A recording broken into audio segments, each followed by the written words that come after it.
ಇವರು ಯಾರು ಅಂತ ಗೊತ್ತಾಗ್ಲಿಲ್ವಾ? ಹಾಗಾದ್ರೆ ಈ ಫೋಟೋ ನೋಡಿ ಹೇಳಿ, ಇವ್ರು ಯಾರು? ಕಳೆದ 13-14 ವರ್ಷಗಳಿಂದ ಯಾರು PUC ಫಸ್ಟ್ ಇಯರ್ ಓದಿದಾರೋ ಅವ್ರಿಗೆ ಈ ವ್ಯಕ್ತಿ ಗೊತ್ತಿರ್ತಾನೆ. PUC first year text book ನಲ್ಲಿ ಒಂದು ಲೆಸನ್ ಇದೆ, ಬಾಬರ್ ಅಲಿ ಅಂತ. ಅದೇ ಈ ವ್ಯಕ್ತಿ. ಇಡೀ ಇಂಡಿಯಾದಲ್ಲಿ ಫೇಮಸ್ ಆಗಿರ್ತಕ್ಕಂಥ ವ್ಯಕ್ತಿ ಈತ ಫೇಮಸ್ ಯಾಕಾಗಿದ್ದ ಅಂದ್ರೆ, ಜಗತ್ತಿನ ಅತ್ಯಂತ ಕಿರಿಯ ವಯಸ್ಸಿನ ಹೆಡ್ ಮಾಸ್ಟರ್ ಅನ್ನುವ ಖ್ಯಾತಿ ಈತನದು. ಈ ವ್ಯಕ್ತಿ ತನ್ನ 16ನೇ ವಯಸ್ಸಿಗೇನೆ ಹೆಡ್ ಮಾಸ್ಟರ್ ಆಗಿ ಇಡೀ ಜಗತ್ತನ್ನೇ ದಿಗ್ಭ್ರಮೆಗೊಳಿಸಿದ್ದ.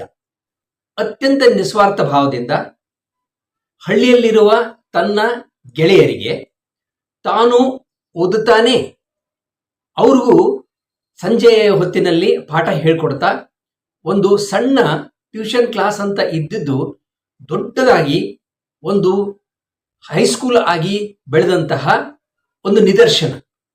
ಇಂಥದ್ದು ಬಹುಶಃ ನಮ್ಗೆ ಎಲ್ಲಿ ಸಿಗಲ್ಲ ಅಂತಹ ಒಂದು ವ್ಯಕ್ತಿ ಈತ. ಹಾಗಾದ್ರೆ ಈಗ ಯಾಕೆ ಆತನ ನೆನ್ಪು ಮಾಡ್ಕೊಳ್ತಿದ್ದೀನಿ ಅಂತಂದ್ರೆ, ಸೇವೆಯೇ ತನ್ನ ಪರಮ ಗುರಿ ಅಂತಕ್ಕಂತಹ ಒಂದು ವ್ಯಕ್ತಿ ಈಗ MLA ಆಗಿ ಆಯ್ಕೆಯಾಗಿದ್ದಾರೆ ಅನ್ನೋದು ಹೇಳಿಕೆ ನನಗೆ ಬಹಳ ಖುಷಿ ಅನಿಸುತ್ತೆ.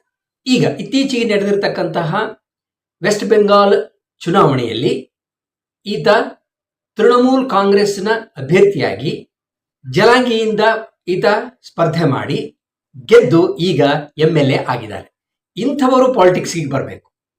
ಈಗ ಹೆಡ್ ಮಾಸ್ಟರ್ ಆಗಿ ಒಂದು ಸಂಸ್ಥೆಯನ್ನು ಎಷ್ಟು ಚೆನ್ನಾಗಿ ನಡೆಸಿದ್ರೋ ಅದೇ ರೀತಿಯಾಗಿ ಒಬ್ಬ MLA ಆಗಿ ಜನರ ಸೇವೆಯನ್ನ ಮಾಡ್ರಿ ಅಂತ ಹೇಳ್ತಾ ನಿಮಗೆ ತುಂಬ ಹೃದಯದ ಧನ್ಯವಾದಗಳನ್ನು ಅರ್ಪಿಸ್ತಾ ಇದ್ದೇನೆ. Thank you.